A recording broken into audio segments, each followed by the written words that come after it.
आकाश और विकास नाम के दो दोस्त रहते थे। आकाश गरीब था जबकि विकास अमीर था।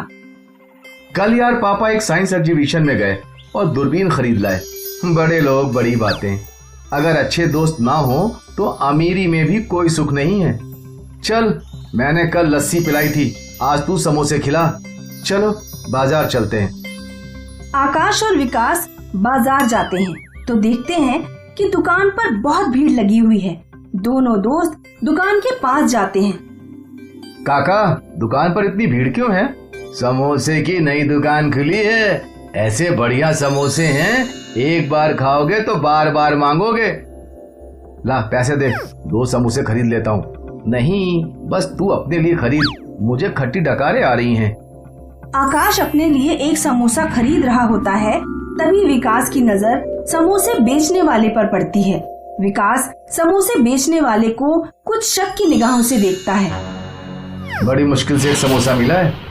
वाह, ऐसा समोसा तो मैंने पहले कभी नहीं खाया। तुम भी खा कर देखो, एक बार खाओगे तो बार बार मांगोगे। इस दुकान का नाम देख लेता हूँ, कल फिर यहाँ आऊंगा। आकाश दुकान का नाम देखता है। दुकान का नाम होता है जादुई समोसे। तुमने एक बात नोट की क्या? हर कोई समोसे वाले के समोसे की तारीफ कर रहा है और कह रहा है एक बार खाओगे तो बार बार मांगोगे। मुझे तो जादुई समोसे में कुछ गड़बड़ लग रही है। उस समोसे वाले को देखकर भी मुझे शक हो रहा है। जासूसी नॉवेल पढ़ पढ़कर तुम्हारा दिमाग खराब हो गया है। चलो घर चलते हैं, अंधेरा हो गया है और बारिश भी आने वाली है। आकाश और विकास अपने घर चले जाते हैं। अगले दिन आकाश जब सोकर उठता है तो उठते ही उसे जादुई समोसे वाली दुकान के समोसे खाने का मन करने लगता है। आकाश का चारपाई बुनने का खानदानी काम था। बेटा, रामपाल अपनी खटिया दे गए हैं, सादा बुनाई डालनी है उसमें। जी पिताजी। आकाश खटिया बुनने बैठता है लेकिन अपने काम में बिल्कुल ध्यान ही नहीं लगा पाता। पिताजी, मैं समोसे खाने जा रहा हूँ, अभी आता हूँ। 2-3 दिन तो आकाश के पिताजी ने आकाश से कुछ नहीं कहा, लेकिन फिर एक दिन आकाश जब सुबह सुबह समोसे खाने जाने लगा तो पिताजी ने उसे टोक दिया। ये रोज रोज क्या समोसे खाता रहता है? पेट खराब कर लिया है तूने समोसे खाकर अपना। पहले तो तूने इतने समोसे कभी नहीं खाए, लेकिन पिछले 2-3 दिनों से तो तूने हद कर रखी है। आज मैं तुझे नहीं जाने दूंगा। लेकिन पिताजी, मैं बिना समोसे खाए नहीं रह पाऊंगा। आकाश के पिताजी ने आकाश का हाथ पकड़ लिया, लेकिन आकाश फिर भी नहीं रुका। गांव वालों, मेरा लड़का पागल हो गया है, जरा इसे रोकने में मेरी मदद करो। आकाश के पिताजी आकाश को पकड़ते हैं। पिताजी को एक आदमी पकड़ता है, उस आदमी को दूसरा आदमी पकड़ता है, दूसरे को तीसरा, तीसरे को चौथा। इस तरह पूरी एक चेन बन जाती है। आकाश अपने पिताजी से हाथ छुड़ा लेता है। पूरी चेन एकदम से गिरती है। आकाश उस दिन भी जाकर समोसे खाता है। अगले दिन आकाश के पिताजी विकास के घर जाते हैं। विकास बेटा, पता नहीं आकाश को क्या हो गया है। बाजार में जादुई समोसे नाम की जो नई दुकान खुली है, बार बार उसी दुकान के समोसे खाने जाता है। आप चिंता ना करें अंकल जी, मैं सब कुछ संभाल लूंगा। उस दिन जब रात को जादुई समोसे की दुकान का मालिक दुकान बंद करके अपने घर की ओर लौट रहा था तो विकास ने दूरबीन से उसे देखा। विकास दुकान के मालिक का पीछा करता है। बहुत जल्द पूरे गांव को हमारे समोसे की लत लग जाएगी, तब हम बहुत अमीर हो जाएंगे। गांव वाले मूर्ख, जानते ही नहीं कि तुम एक केमिस्ट हो और समोसों में नशीला पदार्थ मिलाते हो और फिर लोगों को समोसे की लत पड़ जाती है। हल्के बोल, किसी ने सुन लिया तो मारे जाएंगे। विकास सारी बातें सुन लेता है। अगले दिन विकास कुछ गांव वालों के साथ जादुई समोसे वाली दुकान पर पहुंचता है। क्या बात है, तुम लोग यहाँ क्यों आए हो? ये हम तुम्हें बाद में बताएंगे। मुखिया चाचा, पहले तुम समोसे खाओ। मुखिया चाचा समोसे खाते हैं। अब मेरा और समोसे खाने का मन कर रहा है। सच सच बताओ, तुम अपने समोसे में क्या मिलाते हो? आलू और मसालों के अलावा मैं कुछ भी नहीं मिलाता अपने समोसे में। सच बोल दो वरना मैं अभी पुलिस को बुला लूंगा। पुलिस का नाम सुनते ही दुकान का मालिक डर जाता है और सब कुछ कबूल कर लेता है। मुझे माफ कर दो। अपनी बिक्री बढ़ाने के लिए मैं समोसों में नशीला पदार्थ मिलाता था ताकि लोगों को समोसे की लत लग जाए और वो बार बार मेरी दुकान पर समोसे खाने आए। विकास तुरंत पुलिस को फोन लगाता है। पुलिस आकर केमिस्ट को गिरफ्तार करती है। इसीलिए मैं तुमसे कहा करता था कि बाहर की चीजें ज्यादा नहीं खानी चाहिए। आनंदपुर गांव में लालाजी की अंगूरों की खेती थी। जो उनका नौकर बलदेव उसे संभाला करता था। लालाजी बीच बीच में खेत देखने आ जाया करते थे। क्यों बलदेव, सब कुछ कैसा चल रहा है? सब ठीक है लालाजी। मैंने कल ही फसल में कीटनाशक दवाई छिड़की है। और जो मैंने नए बीज लाए हैं वो कैसे हैं? बहुत अच्छे हैं। ये देखिए, उन बीजों से मोटे मोटे अंगूर उग रहे हैं। अच्छी बात है। मोटे अंगूरों का ज्यादा दाम मिलेगा हमें। जी लालाजी। लालाजी ने बलदेव को पगार पर रखा था। बलदेव एक बहुत अच्छा किसान था, पर उसके पास खुद की जमीन नहीं थी। वो लालाजी के खेतों पर किसानी करता था और इसके बदले लालाजी उसे हर महीने तनख्वाह देते थे।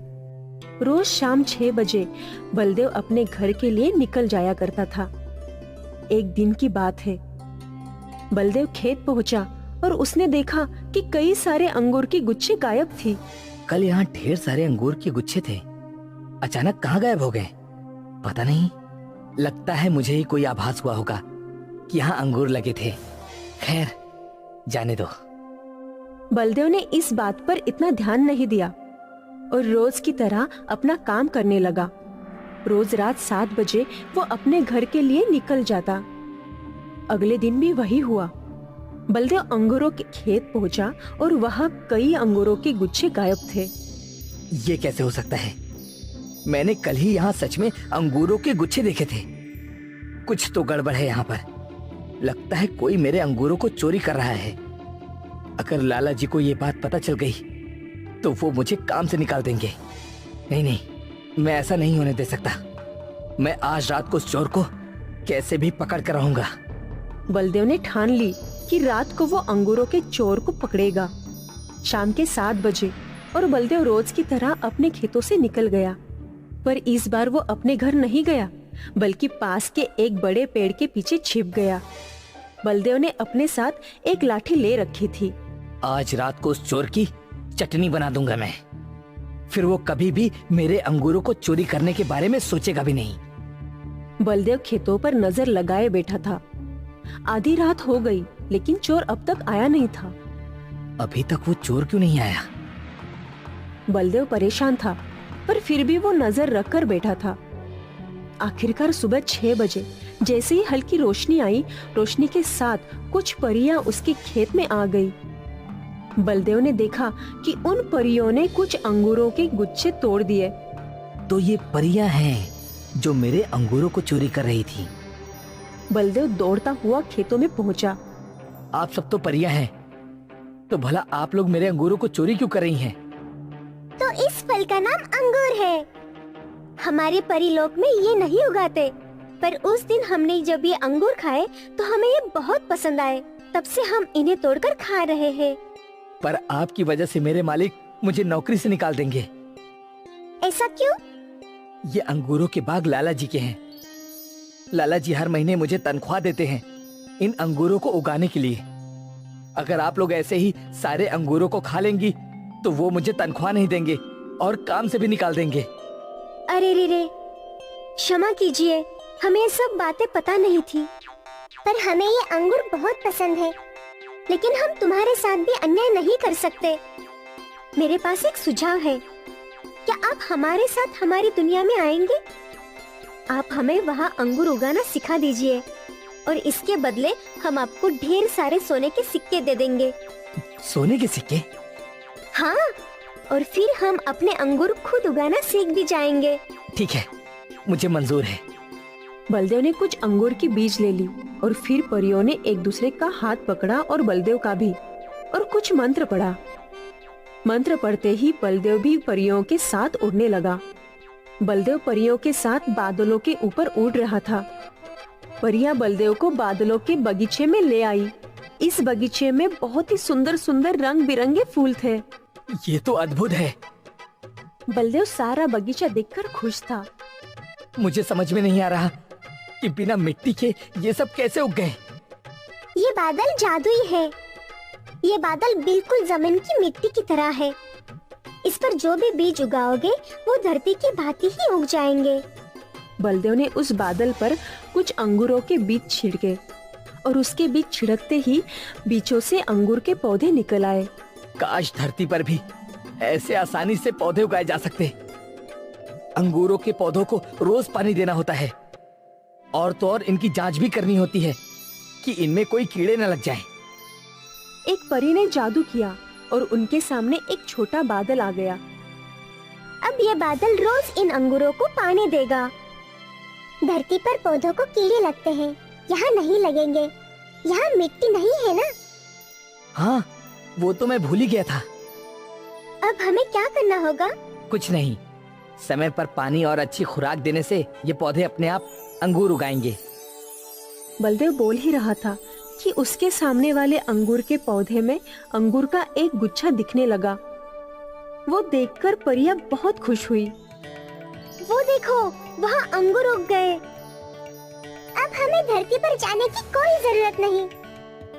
स्वादिष्ट अंगूर हम खुद अपने ही बादलों पर उगाएंगे। आपका बहुत बहुत धन्यवाद। जी। परी ने फिर से जादू किया और बलदेव के हाथ में एक बहुत बड़ा मटका आ गया। इस मटके में सोने की मोहरें थी। इतनी सारी सोने की मोहरें देखकर बलदेव की आंखें फटी की फटी रह गई। हमें जब आपकी जरूरत होगी हम वापस आपसे मिलने आएंगे। हाँ हाँ। परियों ने जादू किया और बलदेव परीलोक से गायब हो गया। वो वापस उसी अंगूरों के खेत में था। उसके हाथ में वो मटका भी था। बलदेव वो मटका लेकर अपने घर गया। इतने सारे सोने के सिक्के ये कहाँ से मिले आपको? बादलों पे खेती करने के लिए परियों ने दिया है। परिया? बलदेव ने अपने परिवार को पूरा किस्सा बताया। आपकी ये दोनों बातों पर मुझे विश्वास नहीं हो रहा। पहली कि हम अमीर बन गए और दूसरी ये कि बादलों पर भी खेती होती है। अब तुम मानो या ना मानो, पर सच तो यही है। बलदेव ने बड़ा सा घर खरीद लिया और अपनी खुद की जमीन भी। इस जमीन पर उसने भी अंगूर की खेती शुरू कर दी। अब उसे पैसों की बिल्कुल चिंता नहीं थी। वो परियों का शुक्रगुजार था। बादलों पे खेती करने से उसकी किस्मत ही बदल दी।